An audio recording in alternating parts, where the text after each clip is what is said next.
Welcome back, everybody, to another episode of the MX Endurance Podcast, where we look at everything that's been happening in the world of endurance sports. My name is Tim Ford, and I'm joined by the penultimate legend, the sexy shepherdess, the sexiest voice in triathlon himself, James Ballard. Jimbo, welcome back to the podcast. How you going, mate?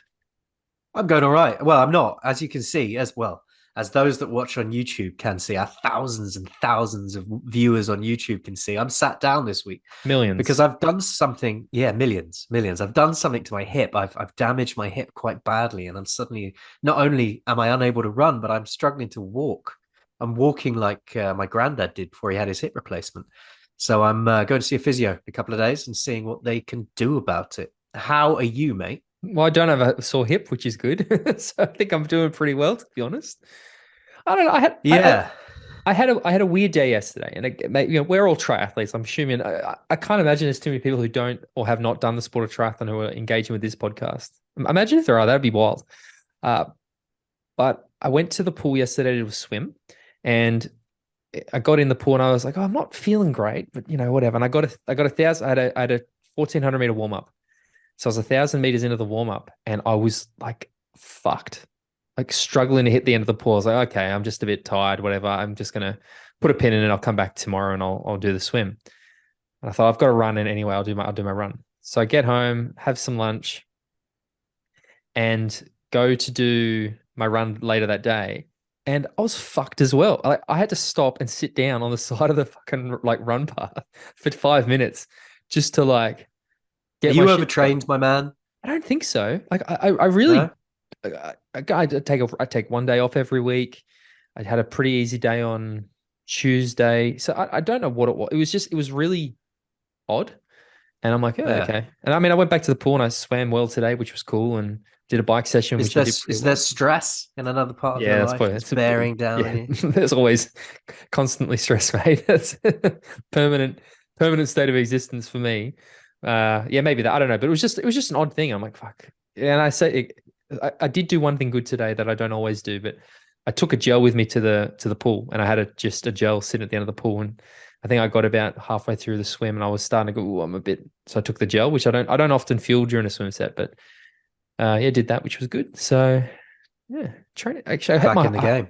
I hit my highest ever fitness score on Training Peaks on the weekend as well, which I was pretty happy about. So And what does that translate as a number? Is that a number it's a or a number. word? Yeah, Is number. it a number? The higher the number, the better. So I guess. Yeah. So yeah, it was good. Yeah, you did a race on the weekend.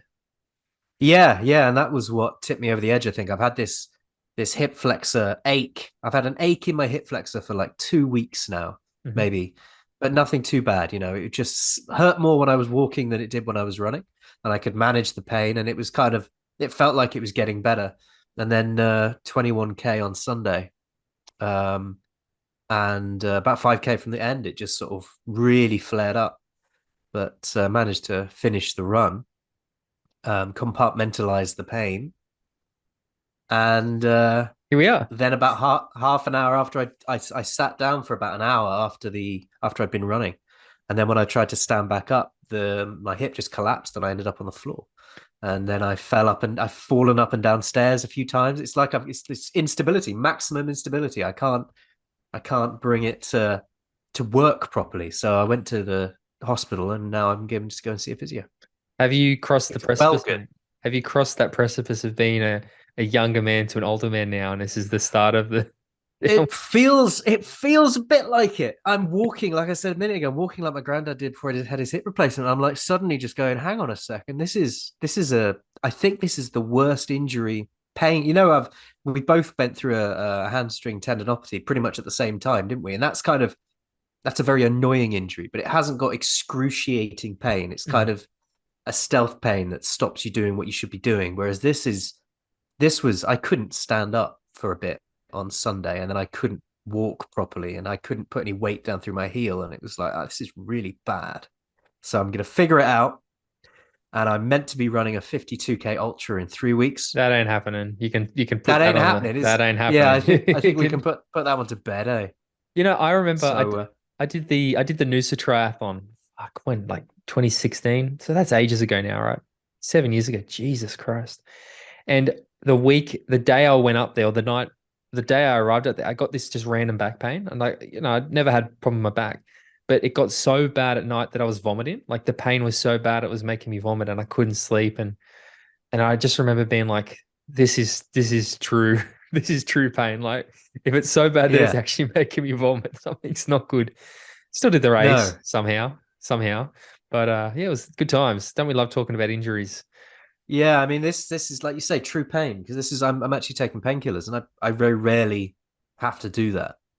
I'm not, but this is bad. They wouldn't be Hopefully my physio will fix me. they're not performance enhancing drugs, are they, James Bell, that you're accidentally Yeah, absolutely. Popping HBO pills, mate. HBO HBO pills? pills? EPO. Box office? What have you been watching? That's what's got it. Succession, mate. That's what it's all about. Yeah, No, that's it. I mean, we sort of touched on this before we hit record, and I thought it was something we should talk about a little bit on the Hang podcast. on, hold up. You haven't done your intro yet. This podcast is the official podcast of MX Endurance, the world's premier endurance sports community, created by There you go. four-time world champion Chris McCormack. Yeah, so we were talking about this quickly before we hit record, and I think it's probably worth mentioning. Podcast's changing soon anyway. About this is that we're like what 2 weeks, 3 weeks since the Colin Chartier. 2 weeks, 3 weeks since 3 the weeks, Colin, yeah. and nobody's talking about doping in triathlon again anymore. Like it's literally just everyone's like, okay, we're done with that. Let's move on. And I was saying that it's a little bit concerning, right? Like I feel like there was such momentum off the back of it where it sort of went was back. Oh, we're angry with Colin to know as a sport we need to fix this to nothing. And I don't know, mate. Like you're obviously being the second biggest cycling fan in the world. Second only to myself. Have been through a lot of the doping challenges of cycling, much like I have. But I thought I'd give you the opportunity to, I guess, talk about, compare a bit of the cycling story to triathlon, and I guess what your thoughts are about why everything has just gone completely silent on it. Yeah, I mean it is a bit of a concern, isn't it? Because there was a real visceral response from the sport when the doping story came out. There was a huge amount of noise around, you've got to tell the truth. We've got to bring everything to the front. We've got to really get to the bottom of what may or may not be taking place. And then there just seems to be silence after that. Everyone seems to have just, whether everyone has accepted or just accepted the fact that we're not going to get any more information out of the Colin Chartier story or out of Colin himself or out of the people that were part of that or enabling that. And it doesn't seem to be progressing, or there doesn't seem to be any investigations taking place or any conversations happening that we know of as sort of pundits of the sport, and also as an audience of the sport, fans of the sport. We're not seeing that. We're not feeling it. Not seeing this deep dive into what was taking place. Now, the concern there is that what happened back with cycling in the late 90s, early noughties was a kind of don't ask, don't tell kind of policy. If someone would get popped, it would be, just go away for 6 months. Just serve your ban silently. You've got an injury or something. And that's what worries me about the silence within triathlon, because the answer to this problem, if there is a bigger problem than simply Colin Chartier, which we have to assume there may be, is never going to be silence, is it? The answer is going to be openness and as much communication and information as possible. And that's where I'd like to see the sport going, as opposed to just, we're done with that now. Yeah, that was a big story, and onwards to the next big thing that may or may not be happening in triathlon. Yeah, no, and I think you sort of touched on something there, where the cycling analogy, if I'll just go away for a bit, because that is the sort of story that I've heard from multiple parties about. That's basically what's been happening in the sport for a while. And it's really unfortunate, because I have to admit that I've even become, as much as I try to be level-headed and objective about things, but even now I'm looking at things and being like, really? Is that really, like, is this something, like, I hate that it has sort of made me more cynical, or like, not to say that, you look at every single thing with suspicion, but I am seeing that certain things are happening in the sport, and it is making me start to go, okay. And I never ever would have ever thought this a month ago. These thoughts wouldn't have crossed my mind. And now it's like there's still this, because there's nothing really being spoken about publicly, but I can definitely notice myself as my view of things have shifted in a way that I don't really like. And it's almost like we've got the consequences or the negative aspects are still around, but all the stuff that is needed to actually move things forward and Yeah, improve are just you're right. not The being dealt with. positive, the positive responses don't seem to have carried on. The Yeah. negative responses, like we always have a little chat before we record, don't we? And we were messaging each other this morning, and I was saying, since that Chartier thing has come out, every time I see, someone's injured or they're having a bit of time off or they've gone away from the sport for a little bit, my bit of my brain now goes, oh, I hope not. Yeah, same. 100% And same. not saying I disbelieve or believe anybody over anyone else. Yeah. And I'm not talking any names or anything, just there's a concern there, isn't there? And I then the mean, only way to dispel that concern is for the sport to be completely visible. well, I mean, I'll give you a really practical example of it today. I got a message from a guy I know who did a half marathon on the weekend. He's like, oh, I've hurt my hip flexor. I'm going to have to take some time out. And my first thought was, oh, he's doing something dodgy. No, but seriously, like it definitely, that's what I mean. Like, I look at it and I was like, fuck. And I never would have thought it before. And again, maybe that's not a bad thing, right? Maybe it is a good thing that I am a bit more like, okay.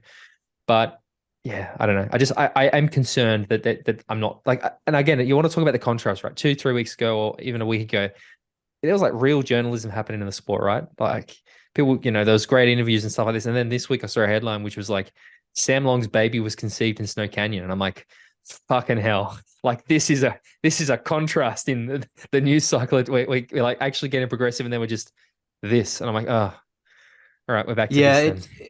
it is concerning in the sense that the sport needs to really, those that operate the sport, those that run the sport and govern it, their priorities need to be the long-term health of the sport, not covering things up so the short term the sport is just looked at as a shiny product to be sold. Yeah. We talked about this a little bit with what Lionel was saying about, giving the younger athletes the potential of, believing that this sport is worth pursuing and things like that. And I had a conversation with a younger triathlete this week. I think he listens to the podcast sometimes at least. And one of the things we were talking about the doping, which is good, but we were talking about the Kona-Nice change. And he was saying that amongst him and his friends who have only been doing triathlon for like a year, they've only been following the sport for a year. They love the fact that it's moved to Nice. They're like, fucking how good's Nice? It's going to be excellent. And he said it is so weird to be like sort of on the outside, I suppose, from the traditional triathlon fan, and they see all this outrage and they're just going like, what the fuck are these people complaining about? Like, we don't give a shit about some race that happened 1989. Like, why the fuck is people still talking about a 1989 race? And I think that was a fascinating thing for me to see was that, yeah, like we people, I always say that triathlon is a bit like the Harry Potter world where everybody sort of knows each other and it's the same people all the time and stuff like that. But it was quite refreshing actually to get like the new blood, the new fresh take to go, yeah, you know what? Kona isn't everything. Like the sport is more than this island in Hawaii. And yeah, so who Yeah, knows, mate? because I mean, it's this island in Hawaii that back in the day would have been an amazing thing to go and be part of, that new sport coming up as people were gathering and you had this sort of really raw experience there. But since then, it has just been commercialized and made impossible and made expensive, and it's a long way away, and it's lost that rawness and that real element to it, because now you watch the coverage and it's just over the top inspirational stories done in a way that makes me go, What the oh, I hell? can't I fuck know. this. I still haven't watched the highlights package. I turned it on. I'm like, I No. can't fucking do this. I can't do it. And it's just, and to anchor yourself to that, as in like, it's gotta be Kona, it's gotta be the real experience. It's like it ain't that anymore. It's not. No. So what's the point in carrying on there like this? Why not? Nice is a I beautiful think it's place, and fantastic. it's so much more accessible in Europe than Kona. Yeah, but anyway, that's another topic for another show. Let's get into the news and the discussions this week, mate, because plenty has happened in the world of endurance sports, like I said earlier, and there is no better place to start than in Japan. WTCS race in Yokohama. I actually realized after we recorded last week that we completely forgot to talk about the race. Yeah, we did, That's didn't we? coming Yeah, up. yeah. And I thought, oh no, oh well, anyway. Mate, did you watch these races? I watched the men's one. I was the women's one was a You're bit too early. sexist, mate. You're a I was sexist pig. yeah, I was still asleep. So I woke up and watched the men's race. So should we do the men's race first? Because I've got a a better handle on how that played out from having Or seen it. do we do the women's race first? You just sort of deal with it, and then we have more to say about the like we tease the Yeah, okay. because you know Let's do that. what happened for me is I started watching the women's race and then I had to go for a bike ride and typical right, beautiful sunny day. Races start. I think I was probably 30K into the bike when I decided, okay, it's time to leave. I'm going to go do my bike ride. I got half an hour into my ride and it started raining and I had a 4 hour ride to do. And I thought, I can't cop another 3 hours of this shit. So I turned around and I rode home and I got in home just in time to watch the men's race start. And I sat on the trainer and did my ride on the trainer and watched the full men's race. So I've seen most of the women's race and all the men's I race. mean, you've spiked my interest by mentioning weather, but you seem to be getting quite a lot of rain at the moment, don't Just you? on Saturdays, mate. It's just it's Oh, like okay. perfect all week. And then Tim wants to go for a bike ride. Like, no, you will not. You can get fucked.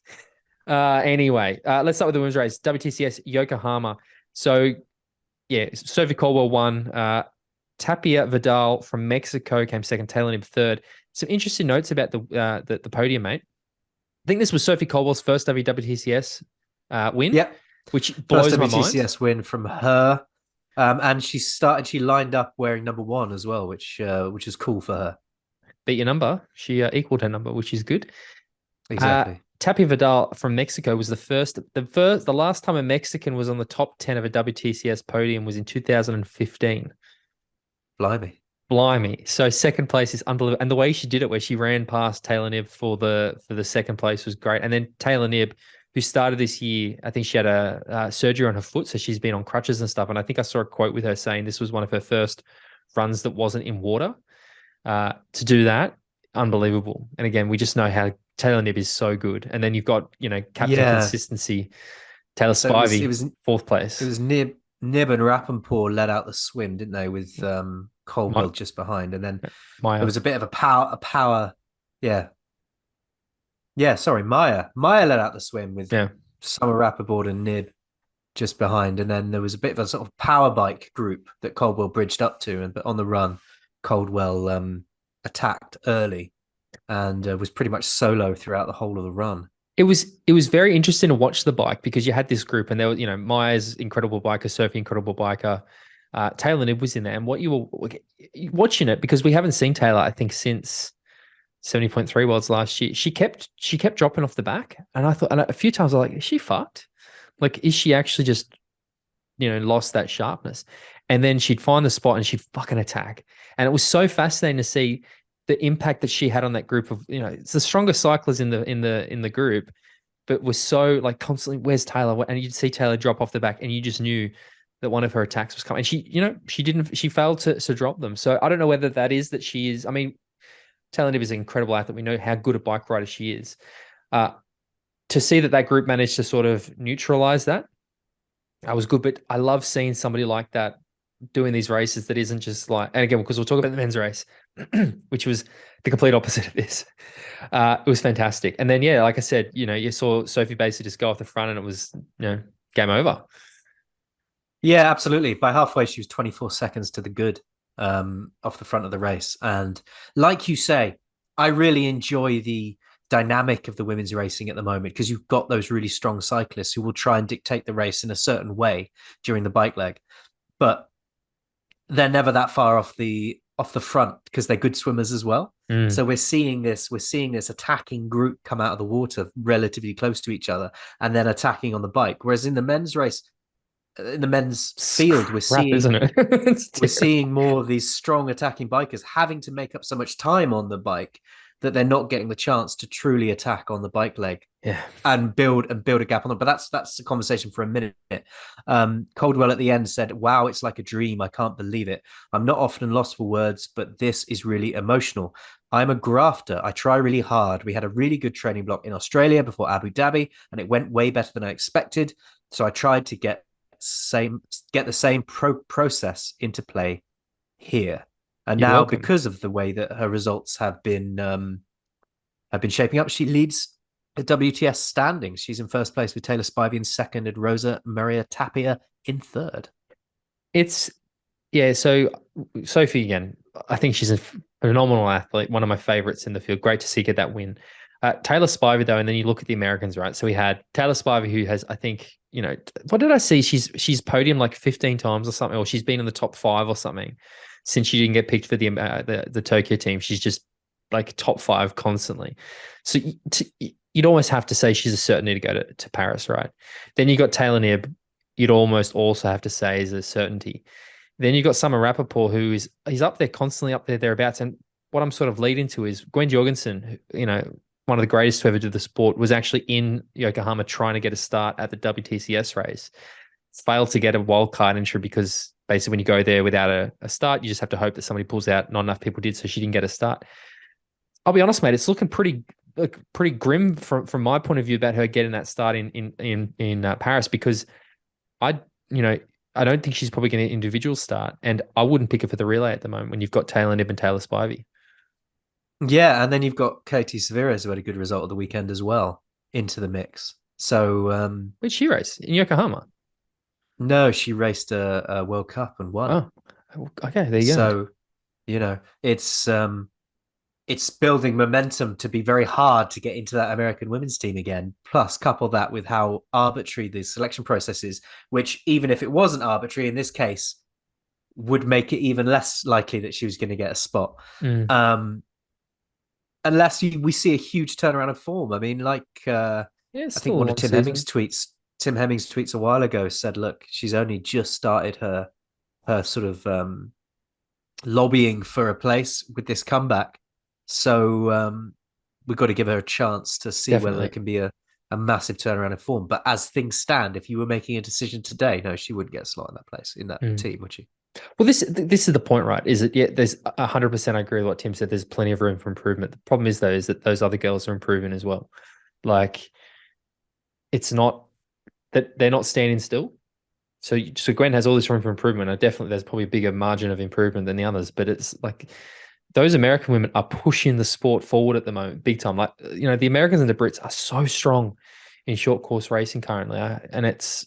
Yeah, it's gonna. I'm super excited about more so than the men's racing. I think this year in WTCS racing. In fact, almost in general, I think I'm just genuinely more excited about women's racing. There's so many good potential fields and battles coming up this year. But yeah, that's the women's race. What about the men's race, mate? What did you think about that one? Because you watched this one too. I found it quite boring, to be honest. It wasn't the best race. Yeah, like I was saying, like I briefly said when we were talking about the women's race. The problem with the men's race is the super strong cyclists haven't got the swim speed to be at the front of the race coming into T1. And so they're not using that powerful bike ability to dictate terms. They're using it to catch back up. Now, yeah, Hayden caught up quick, but then it becomes a pack. And then that pack is very, very difficult to get away from. And basically, Hayden bridged that gap fairly easily. Blumenfeld was there, and then Hayden attacked on the run, and that was it. Game over, really, wasn't it? Yeah, pretty much. And again, what was I enjoyed watching it because I love Hayden. He's a good mate, and I love watching him win. So that was an entire. I separate that from how I look at it as a objective viewer of the sport. But if you're coming in and thinking, "Oh, I'm going to watch a triathlon race. This is going to be exciting. I've never really seen one before," you'd be like, "Well, that guy's off the front, and he's just won it. Brilliant." Yeah. Pretty comfortably. Didn't even look like he was. Just looked like he was out for a casual jog. Like again, Hayden is such an impressive athlete. And I love to see that he's, really sort of building on that momentum, because he's just gone strength to strength to strength. But I cannot. And again, I know that we're lacking some of the, the Vincent Louis aren't there and things like that. But I just don't understand why we're not seeing that. I don't know whether it's that they can't or they won't or whatever it is. But how did Christian's group bridge up that much time so quickly when that lead group surely can fucking commit and do some goddamn work? Like, is it just that Christian is that much better than everybody? Or is it that the group at the front is just incapable of getting organized and actually committing? Because we have been saying this since before the fucking Tokyo race, that the way to win men's racing at the moment is to get a gap on the bike. And I cannot think of a race in recent times where we've actually seen a decent group commit on the bike. It just keeps coming down to this run, this fucking pack run.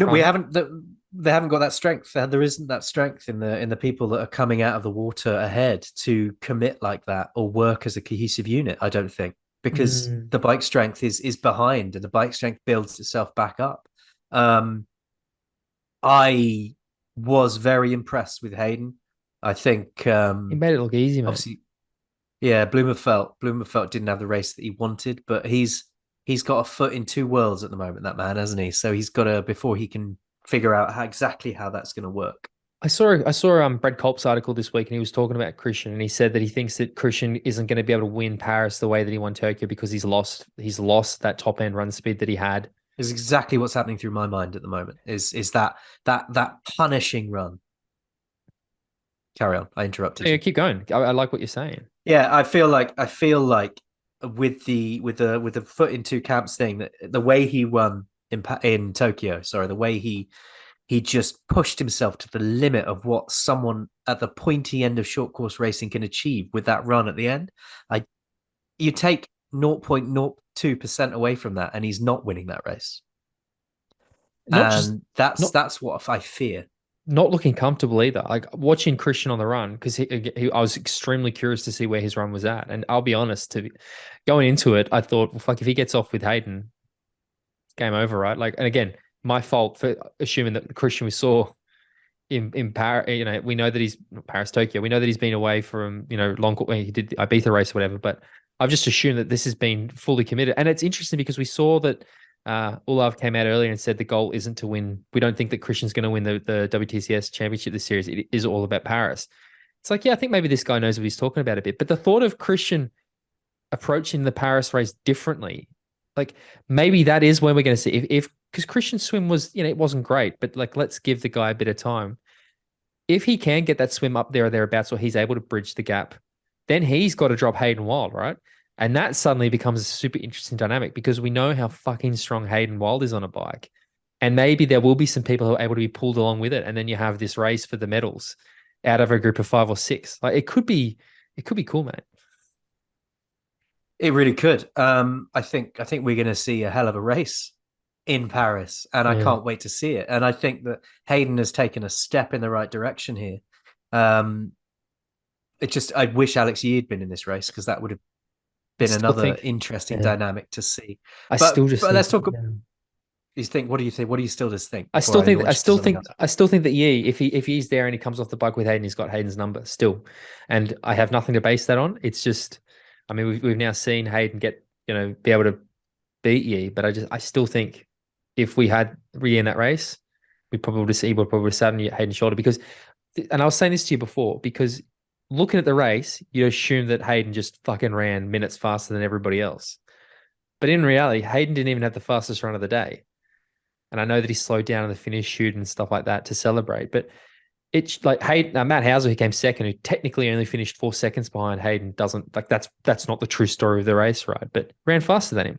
And it was because of positioning, right? Like he was so much further back in that huge pack. Like I think he was like 40th or 40 something off the bike, even though we're talking like seconds. But it really makes a difference when you consider that he ended up coming second, even though he ran faster than Hayden. Theoretically, they rode similar-ish. Similar-ish? That's not a word, but you know what I mean. I was very impressed with Matt Hauser. That's exactly what I was going to launch into when I said finish your thought. And when I was watching that race unfold and Hayden was fucking about coming down the finishing line, I was shouting, "Look behind you, you fucker!" because he's coming up quick. There was the camera, had, and I was like, "He's coming up fast, mate. Don't fuck about for too long because you don't want to get pipped. Yeah. Just have a glance behind you." Luckily, he did glance behind him and he got the job done. But yeah, really impressive from Matt Hauser. I actually spoke to him a few weeks ago on message and said, "Look, mate, really pulling for you in Paris," and he said he's going to try his best this year. So he's What is certainly he? doing that. Isn't Has he not? Has he just been sort of? I did like so. just cruising. So you notice that Hayden put a watch on in transition, which again you don't often see in short course racing. And again, I think it was Try 24/7 who were talking to him about this, and he was saying that he was actually going to try to run a sub 29 run off the bike, and so that's why he was pacing himself, and then realized I've got this in the bag, and I'm racing Alex in 2 weeks, so I just sort of backed off at the end, and then I think Hauser said the same thing. He's like, yeah, just took it pretty easy on the road today. So overall finishing was Hayden Wilde in first, Matt Hauser in second, and Vasco Vilasa in third. Hayden at the end, he said, I was really going for that though. And there was a mechanical in Abu Dhabi, and I didn't get to show what I really had out there. It was so close here last year. And this time I just wanted to get to the front, go for it, go for a good time, and get the tempo high. So he said on the last lap, I was actually wanting to push a little bit more, but I know in 2 weeks I get to go to Calgary against Alex. So I just eased off a little bit because I didn't want to be cooked off for that. It was really nice to know that I've got a little bit more in the tank. What were you going to say? I interrupted you again. Don't even know, mate. I was going to say one of the things that did concern me a little bit, because when you talk about looking at position of the bike, was that Morgan Pearson was so high up there off the bike, and we know how devastating his run is. So I'll be honest, when I saw him getting off with that group, I thought, fucking Pearson's probably got this. So to see him go, start running through the field and then to pull up, I don't know what the problem was. I sort of tried to stalk him a little bit, and he just like shit day or bad day or whatever. So I'm hoping that it's not an injury, maybe just, I don't know, early season or whatever. But he's another athlete that gets me very excited this year because his run is so good, and what he did at the end of last year in that Abu Dhabi race where he just ran through everybody. You put him up the front of the race and you suddenly get him, Hayden, and Alex together. And Christian, let's chuck Christian in there. That's pretty exciting. So yeah, plenty more to come, mate. Shout outs to Henry Schoeman as well. 10th place. I think it's great considering everything Henry's been through recently. So to get him back on the top 10. Where was Mislichuk? Mislichuk was 14th, wasn't he? 15th? Like 14th, 15th? 15th. Yeah. How was his race? Yeah, good, I think. Like I said, I think he's got plenty to show. I talked to Tyler Ott. He's building this year. He's got things. It's all about Paris. So he's not trying to peak too early, just doing what he needs to do to tick the boxes and bring the goods spending in. A lot of time fishing, isn't he? You need to spending a lot of time fishing. Does he? Out on his boat with his Tyler? big bushy beard. Yeah. Oh yeah, I saw those comments. Yeah, Tyler, wood chopper, mate. He's a lumberjack, right? Canadian lumberjack. Yeah, lumberjack. There you go. From the north of the deep north of Canada. So that's short course racing corner done. Next thing we're going to talk a little bit about is Samuel Long has just won two races. You're not actually going to go down the Snow Canyon route, are you? I'm not particularly report on that. No, I don't want to talk about that. I have less than zero interest in referring to that. But the news came out. I saw last week that Sam came out and said that he has stopped working with his coach Dan Plews. So we saw at this interesting sort of journey to follow, where it was Sam had left his previous. I can't remember his previous coaches. Brian maybe, I don't know. And then it was like, who's the coach? And everybody was sort of umming and ahhing, and I found out who it was pretty early. I think Joe told me. But yeah, Dan Plews, who we know works with Chelsea Sodaro, Javier Gomez. I used to work with Terenzo Bozzoni. I heard somebody else has signed with him. Who was it who told me they signed with Dan Plews recently? Who was it? Can't remember. But, one of the best coaches in the sport. So we were quite excited to see what happened with Sam. And a couple of disaster races later, he's decided it ain't for him. And he's gone on and won 2 races back to back. And this race on the weekend that he did, I'll talk about the coaching stuff more. Rode a 152 90K bike split, mate. 152. And the files on Strava, legitimate course, legitimate distance, 90K. Fuck, that's fast. 29.7 miles an hour, I believe, or like 48.5K an hour or something. Fucking incredible. Yeah, that is quick, isn't it? No, that's not messing about at all. And he's, beat Lionel both races. Lionel was 4th, I think, in St. George, and then this week was 2nd, but Sam was fucking minutes ahead of him, mate. It's the Sam Long I like to see. I've always said I think Sam Long is a very, very good 70.3 athlete. I mean, was he 336, which, a handful of years ago was, very close to being the fastest 70.3 time going around. But a few things, mate. Like, what do you think? Are we seeing Sam turn a corner? Is it that he's coaching himself now? Do you think that's impact? Is it what do you think about the whole situation? I don't want him to turn into a Lionel-like character who's constantly looking. I agree. Constantly looking for a solution. Pick something and go with it. And yeah, you can change things over time, but don't start flailing in the wind thinking that there's some magic bullet out there. But if coaching himself works for him, then that's the direction he needs to go in. I thought the whole sort of the messaging around him departing from Dan Plews was a little kind of harsh. Yeah, a little harsh and a little aggressive. So. It was. I thought so too. I've fired my coach. It's like, we've parted ways. We've decided not to work with each other anymore. It's kind of me being me, the softer approach I would take. It's very unlikely I would say I've fired somebody. Certainly not in the public realm. So I thought that was a little strange. I found the whole thing a little strange. I mean, sort of reading into it a little bit, I did think that the way he sort of came in and announced it is it probably wasn't a good part in the ways. Yeah, that's the impression I got. But yeah. even if that's the case, there are ways to messaging is important, and the way you come across is important. Like I said, I think I would consider Dan Plews to be one of the best coaches on the planet.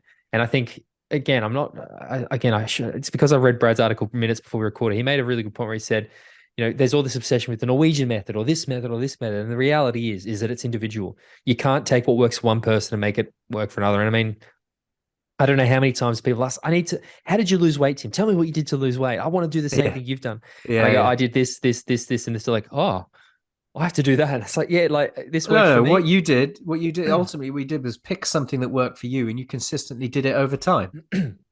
And that is the only answer to how can I get fitter? How can I lose weight? How can I improve myself? It's pick something that works within your life that you can consistently do over a period of time. And don't compare it to anyone else's consistently what they can do. Correct. And you will break yourself. I think that if Sam identified that this wasn't for him, then power to him. I don't want to say that I'm sitting here going, mate, you just should have stuck at it longer or whatever, because absolutely not. I know nothing about Sam's physiology. I know nothing. I trust him to know himself better than anybody. And I mean, I'll be honest, the results are great, but it's like, they weren't, it wasn't an Ibiza field or anything like that. Like it was good, but it wasn't. So I think it's great for him. It's a step in the right direction. I want to see Sam Long do this at the PTO US Open. I want to see Sam Long do this in Singapore at 70.3 Worlds at the big races. I don't particularly want to see Sam Long race in Ironman anytime soon. I just want to see him. He is so good at the 70.3 distance. I just want to see him dominate. Like, go for a world title. Aim for that 70.3 world title, Sam. Go to the PTO events. Make bank. You've got plenty of time. You're so young. There's no rush. Yeah. So, yeah. No, indeed. And when you're dealing with a handicap, as he does with his swim, he needs that time to try and reduce that deficit a little bit before he starts looking at the really longer distance stuff. Exactly. Well, that's sort of what I was more. It's like when that real swim bike power up front. I think they're the races that are going to suit him quite well. Whereas if you put in agreed. The Sam Laidlows, he beat the shit out of Sam at the Collins Cup, the Sams, the Jans, the Allies, the Aaron Royals, the Norwegians, those guys. I think it suits him quite well.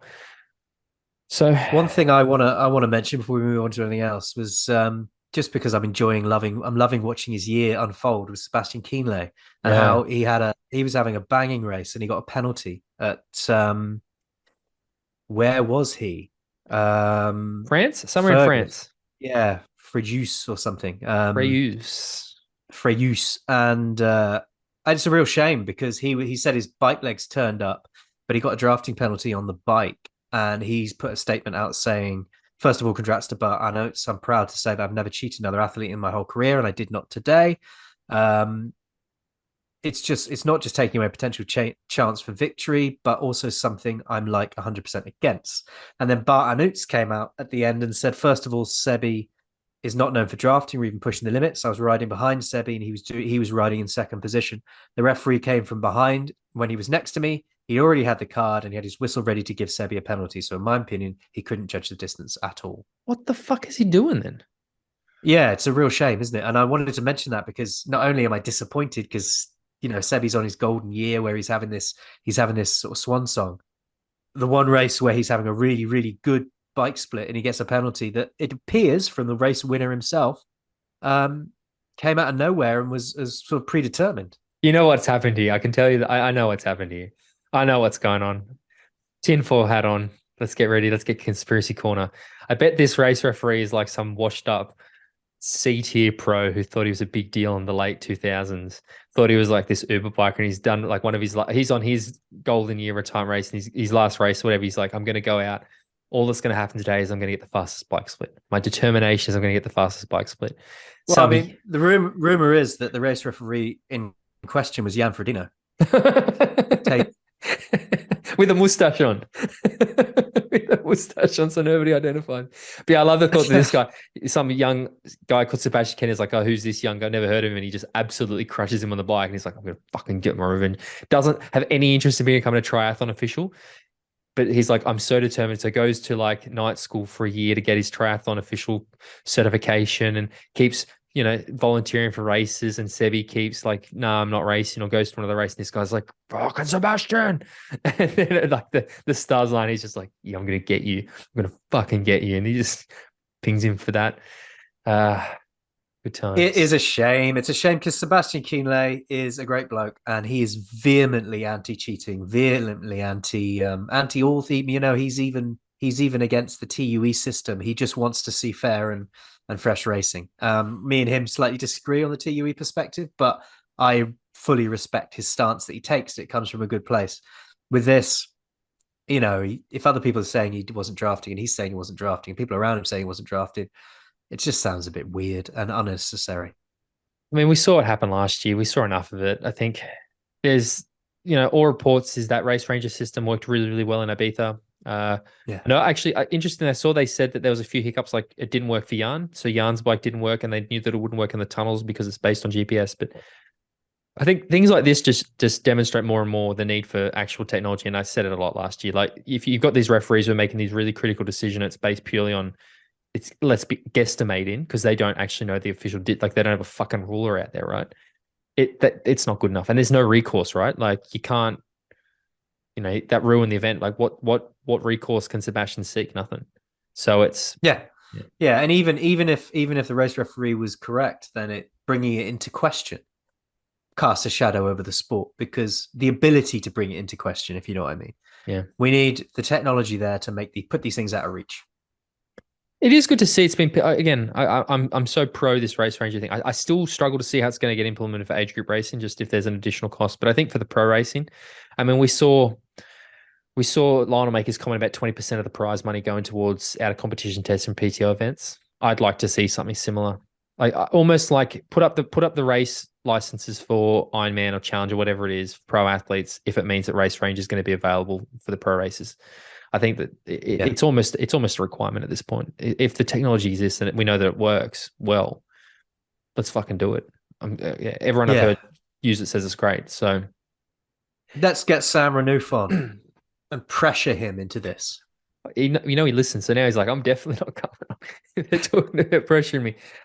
Speaking of Jan Frodeno, the saboteur, Jan Frodeno is racing an Ironman pretty soon, I believe, and the field is looking pretty good, mate. We got Ironman Hamburg coming up, which is the European Championships, I believe.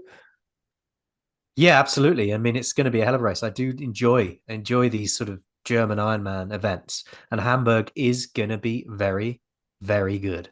Why isn't it Frankfurt? I always thought the men's race was Frankfurt and the women's race, it used to be both, and then they sort of split it. Have they split it the other way? I knew you were going to say that. And I'm not sure of the answer. I assume they've just rotated it back the other way. But it's going to be a hell of a race, because you've got Jan Frodeno going up against Alistair Brownlee, but now we've got this new addition of Max Neumann, who is the sort of the golden boy of the moment, the new after hotness. Ibiza. Exactly. And you're like, whoa, what's going to happen here? Because you've got this old school battle taking place. Is Neumann just going to be out front again? Yeah. I'm like in an interesting dynamic too, because I believe, now don't quote me, but I believe that Jan and Max will have their Kona slots as long as they finish. They just have to ratify, right? I believe. Max would have earned his slot in Kona last year, so he doesn't need. Jan, as a previous champion, just needs to finish. I believe that is true. Alistair, however, Alistair Brownlee has to qualify here. Has to qualify. And which is again just another layer to this drama, because those two are obviously going to want to win, but Alistair Brownlee has to win, because you're not going to want him to be doing too many more Ironmans and lead up to Nice this year. No, and so he's got to get his slot. But we've also, I mean, the field is not weak below those three main names. We've got Christian Hogenhag, Matt Hansen, Florian Agert, Peter Heimerich, Maurice Clavel, Jasper Svensson, Joss Amberger. So it's a dynamic. Josh? How'd you fuck up Josh then? Did I? Joss. What did I say? Joss, the Danish version. Joss. It's not a weak field. It's No. not like we've just got a few names in here. We've got all manner of things that could play out. So it's exciting to see it take place. I think we are going to see Alistair Brownlee win this race. Again, I still think that Alistair versus Jan is exciting. And again, you're right. Having Max in there just creates this extra, because that race you could just put Jan and Alistair against each other. I'd want to see it. But I love that we've got this new reference point, right? Of what Max did in Kona and what he did in Ibiza.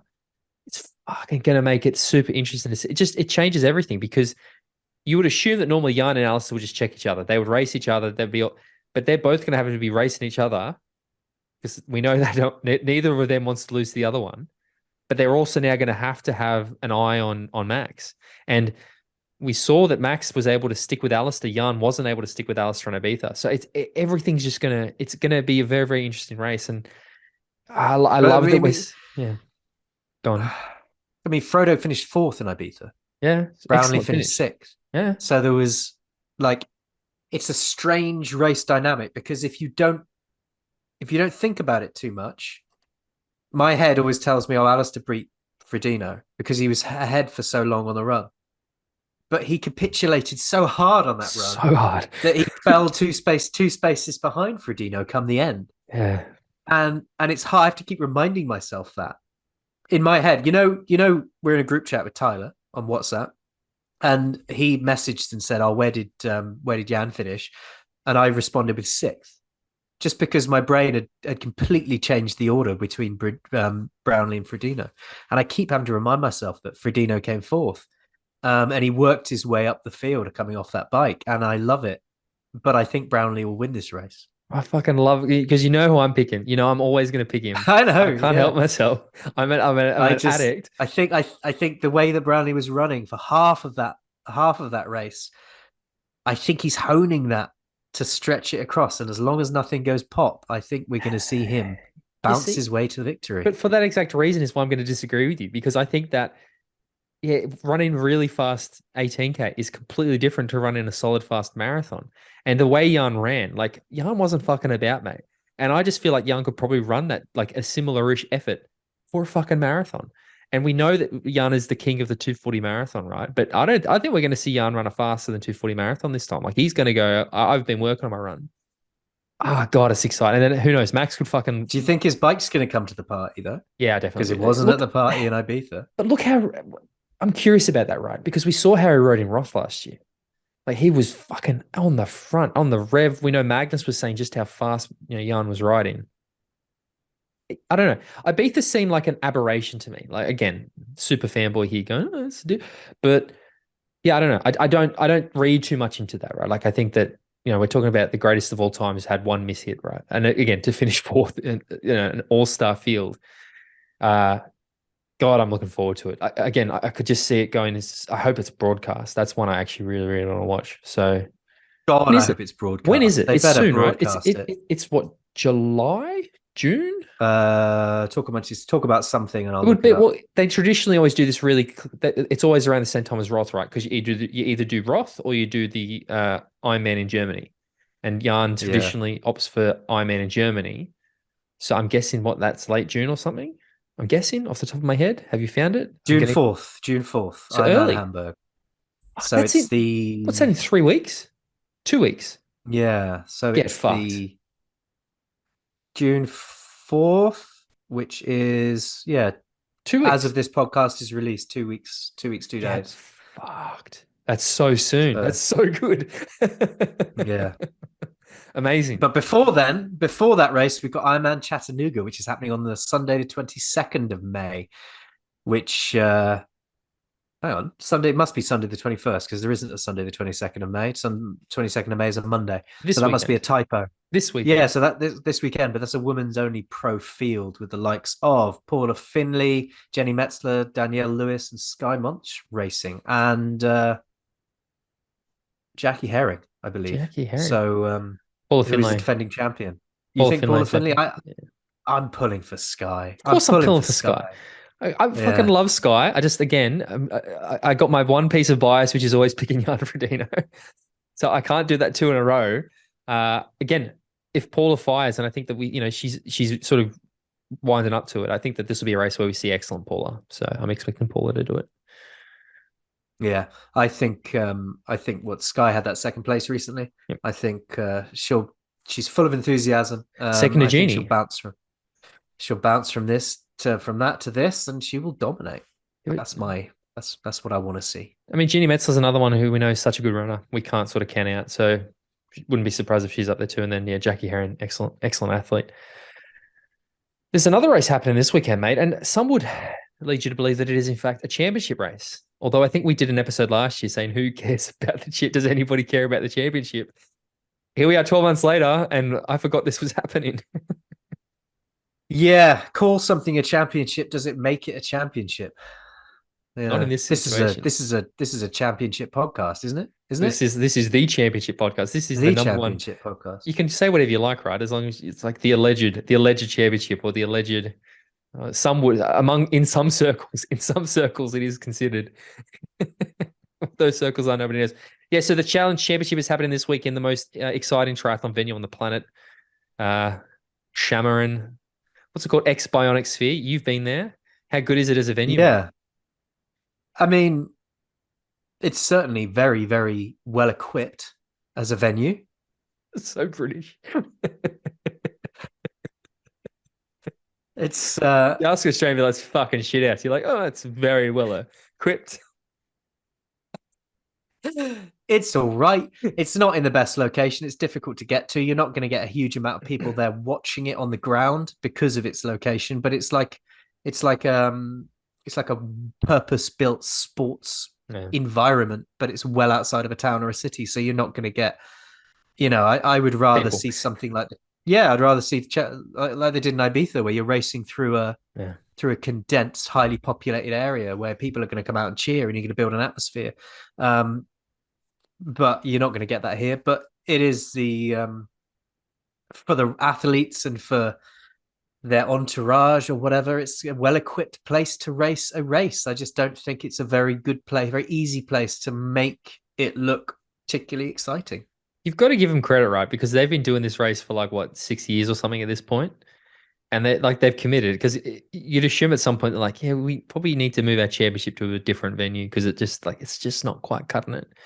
Because back in when this race was first happening, right? Like, this is where we saw Richard Murray do a 70.3, Lucy Charles, Sebastian Keane, Gustav. We got Gustav there last year, but it's never really gotten quite the fields that I think we'd like to see there.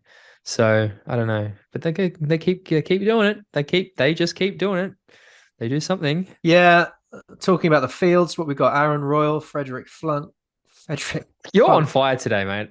Yeah, Frederick Flunk, Filet Mignon, Tom Bishop.